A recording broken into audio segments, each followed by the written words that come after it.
One of my tips, my number one tip, I just said, be curious, ask questions. Yes. So if you're a spouse and you're going to talk about money, like start with as many questions about that topic as possible. Yeah.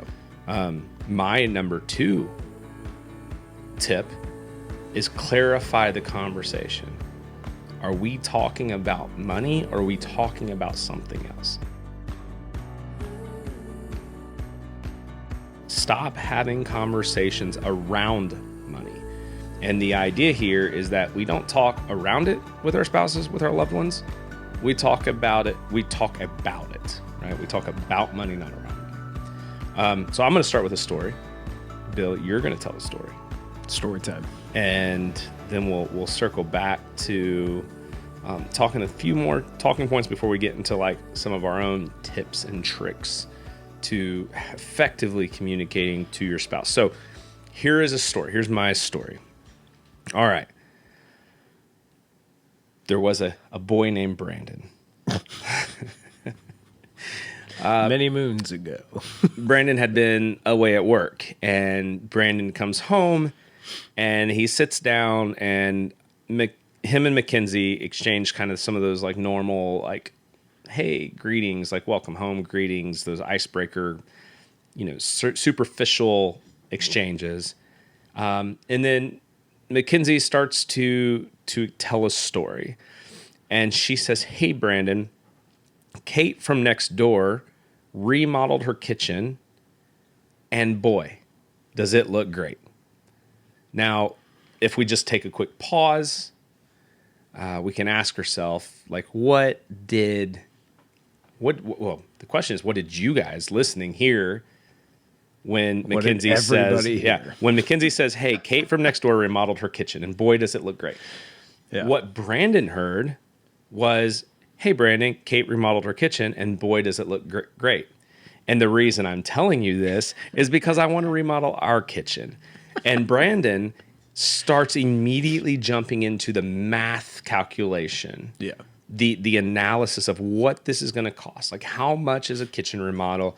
How much is it going to cost me? Because I don't have the cash to do it right now. I'm going to have to take out a loan. What's the HELOC rate? What's this rate? What's this? What? Like, Kate, why'd you have to remodel your kitchen right now? Right? Like, so I'm sitting there thinking, and I'm getting to the point where I just blurt out, Mackenzie, we can't afford that right now. And what's Mackenzie's response? What are you talking about? Right.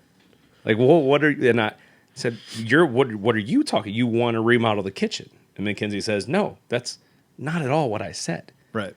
What I said was, Kate remodeled hers and it looked great. And I was like, yeah, I know what you said, but what that means is, right? And then it goes further because Mackenzie's like, look, that's not what it means. I was just trying to start a conversation. And now I'm done trying to start. In fact, we're just not going to talk for a little bit. Yep. And then we just have a big bad evening. Right? Yeah. Why? Because what she said and what I heard were two different things.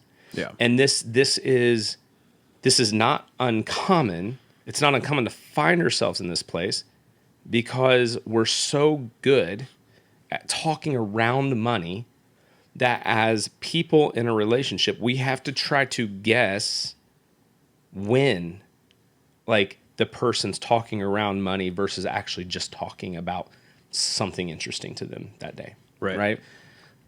We don't do a good job of sitting down and talking about money. So it's up to the other person in the relationship to guess when we're talking around money. Yeah. And when we're just talking about whatever. And it can be a huge, like, disruptor in what would otherwise have been just a great evening. And Brandon's appropriate response would be like, oh, that's great. I'm excited to see Kate's kitchen. Right? Yeah. Or if, in fact, Mackenzie was talking or alluding to the fact of, like, needing a kitchen remodel, perhaps just saying, hey, like, I got to thinking about remodeling the kitchen today, and we need to talk about how we can get there. How do we set goals to make sure that this is something that we can accomplish? So that's the Brandon story. Brandon is just not always the best at hearing. Yeah. And it's a work in progress, right? And I think that if we're all being honest, very, very few of us are going to say that we're like experts. That's a shame because I'm amazing at hearing. Okay, I'm incredible. Get your wife on the phone. So what story do you have? So you said you had a story you guys like to laugh at. Yeah, so I love telling this story, and my wife loves this story too. So, and it kind of goes back again. It's as we're learning as a couple how to communicate with each other, and it's very close to your story in that I'm saying I have this picture in my head of what's happening, and my words reflect that picture, and she's hearing completely, totally different things. So, to give some background, I am definitely the numbers guy in the relationship as well. I'm a financial advisor. And I'm also very goal oriented. So the way that I was managing my own personal finances was I would have, my savings account, and then I would have another account on the side. And what I would do is all my bills or all my income would come into the savings account, and I would have my budget and everything that I would need that money for. And I would artificially make myself poor in my savings account. So if I got $1,000 in and I had 2 weeks until my next paycheck, I might put 500 over in the other account and try and live off the 500, accounting for rent and groceries and everything. So I would, to an extreme, try and really budget down and save as much money as possible as I could, because I'm a numbers guy. This is what I do. And so knowing that, I would tell my wife things, and we were actually getting up to the point where we were about probably a year from getting married. Mm-hmm. But I would say things to her because we were also kind of long distance at the time.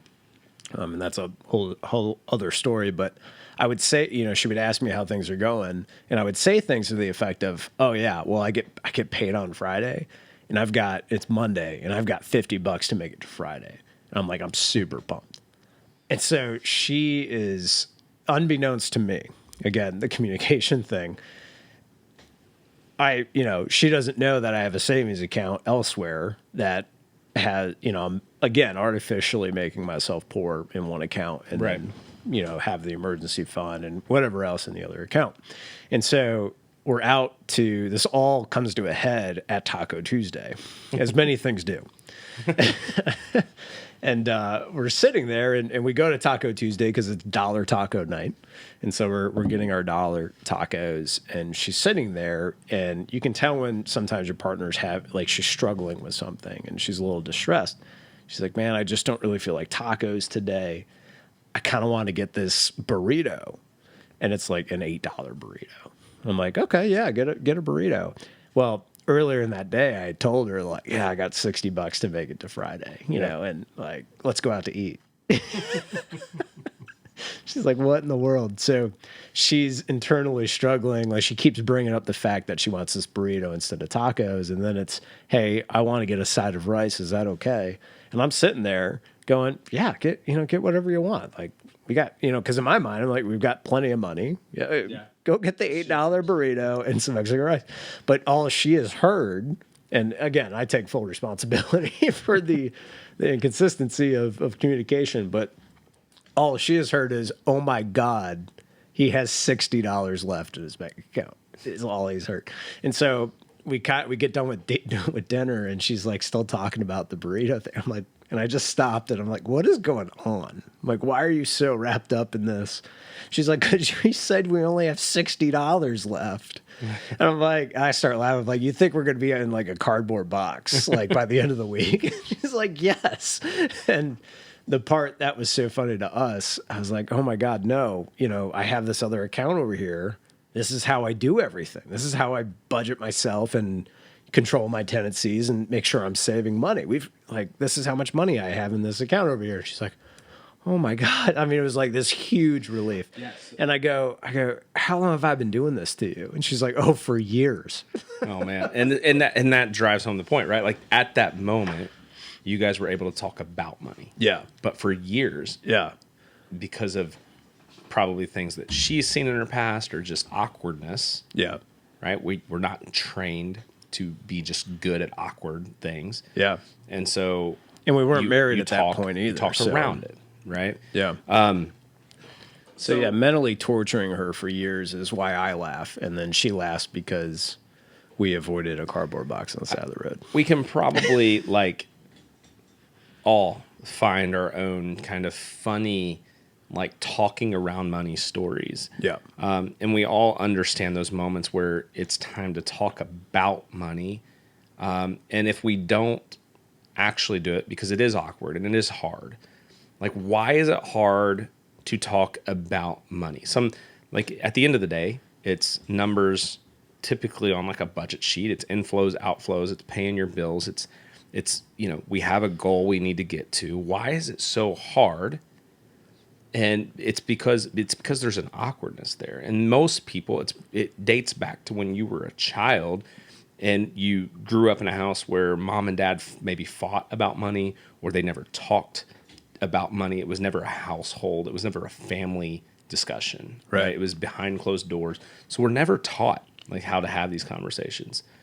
Kind of furthermore, like, even in that, what ends up happening is the emotions that really like pour in, right? Like, we start to say, like, I want to talk about this other account.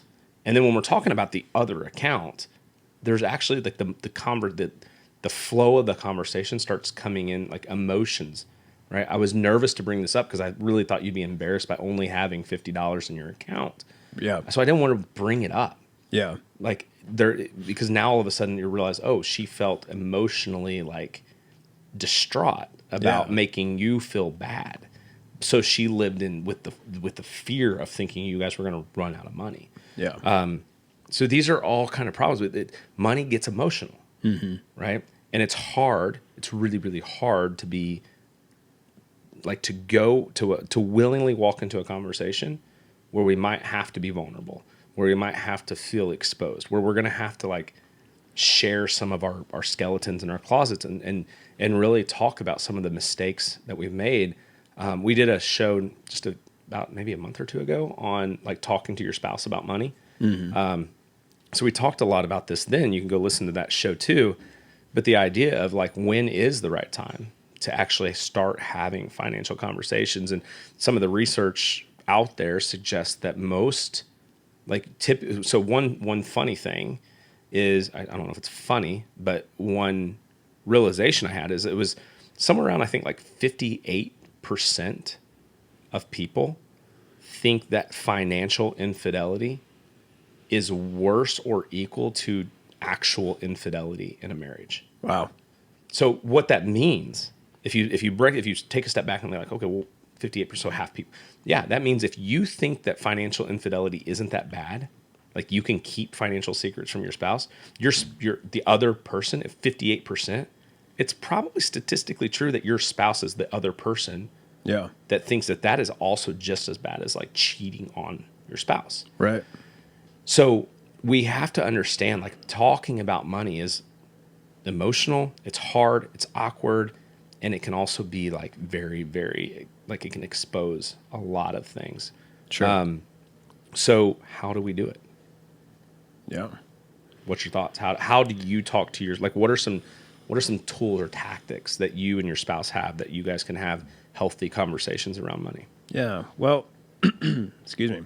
Well, I've been married for about, a little over a year and a half now. So I'm definitely, again, an expert on this. But one thing that's, I think in every couple there is a numbers person and then a maybe not a numbers person. And in our relationship, obviously I'm the numbers guy and she is not. And so,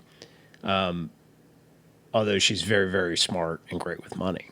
And so to answer your question, we really focus on the goal first. And it's very important for me because I get excited about this. So instead of me coming to her and saying, hey, I have all these different plans to do all these different things, it's me really slowing down and asking her and genuinely wanting to know that answer of what do we want this to look like in 5-10 years from now? That's awesome. So one of my tips, my number one tip, I just said, be curious, ask questions. Yes. So if you're a spouse and you're going to talk about money, like start with as many questions about that topic as possible. Yeah. My number 2 tip is clarify the conversation. Are we talking about money, or are we talking about something else? Yeah. Are we talking about buying something, or are you just starting dialogue about our neighbor's new kitchen? Yeah. Like, what are we talking about here? How do I need to be postured? How do I need to hear it? Yeah. What do I need to think about for the next part of this conversation? Like, and it could be something, it doesn't have to be like that profound. It can just be like, you start talking about the neighbor remodeling the kitchen, be like, hey, are we just to be clear, we're just talking about this for the neighbor. We're not actually talking about our kitchen, right? No. Okay. Yeah. And then the last tip that I have is don't calculate, just listen. Yeah. And you just got to be prepared. So I, like in our previous show, I was saying, like, don't walk in with an agenda. Let anytime you need to make the financial conversations between you and your spouse a safe space.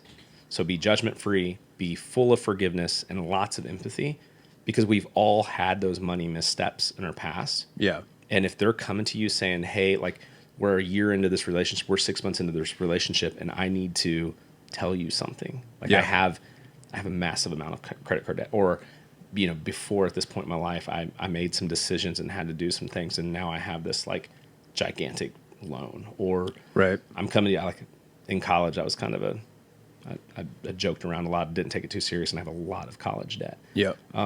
If they're coming to you, like, there needs to be a lot of empathy and understanding circumstance. And then the question is, okay, like, I just want to hear this person and what they're telling me because I love them. Yeah. And then after we understand each other, then we can get into the calculations of the goal settings and all that stuff and figure out how to do it together.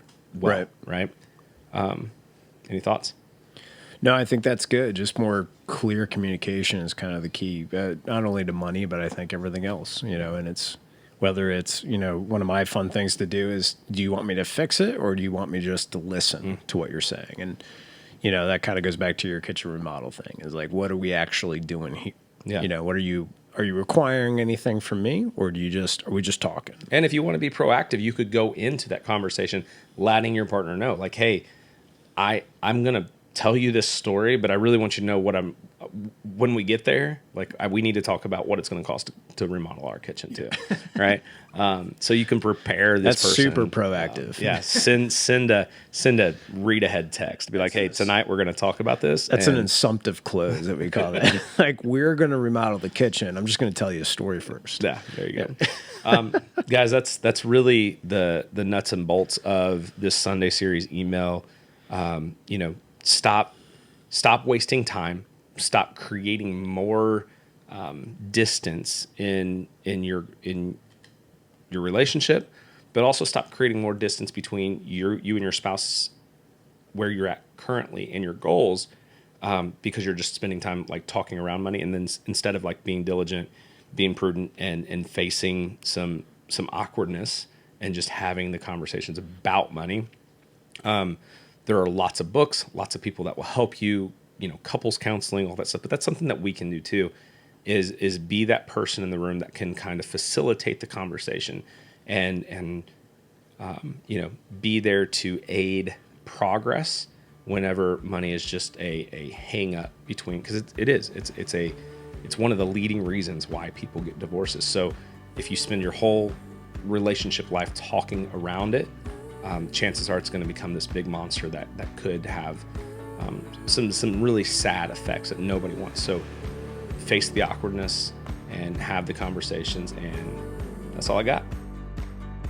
We hope you learned something valuable today. We appreciate you including us in your journey towards financial betterment.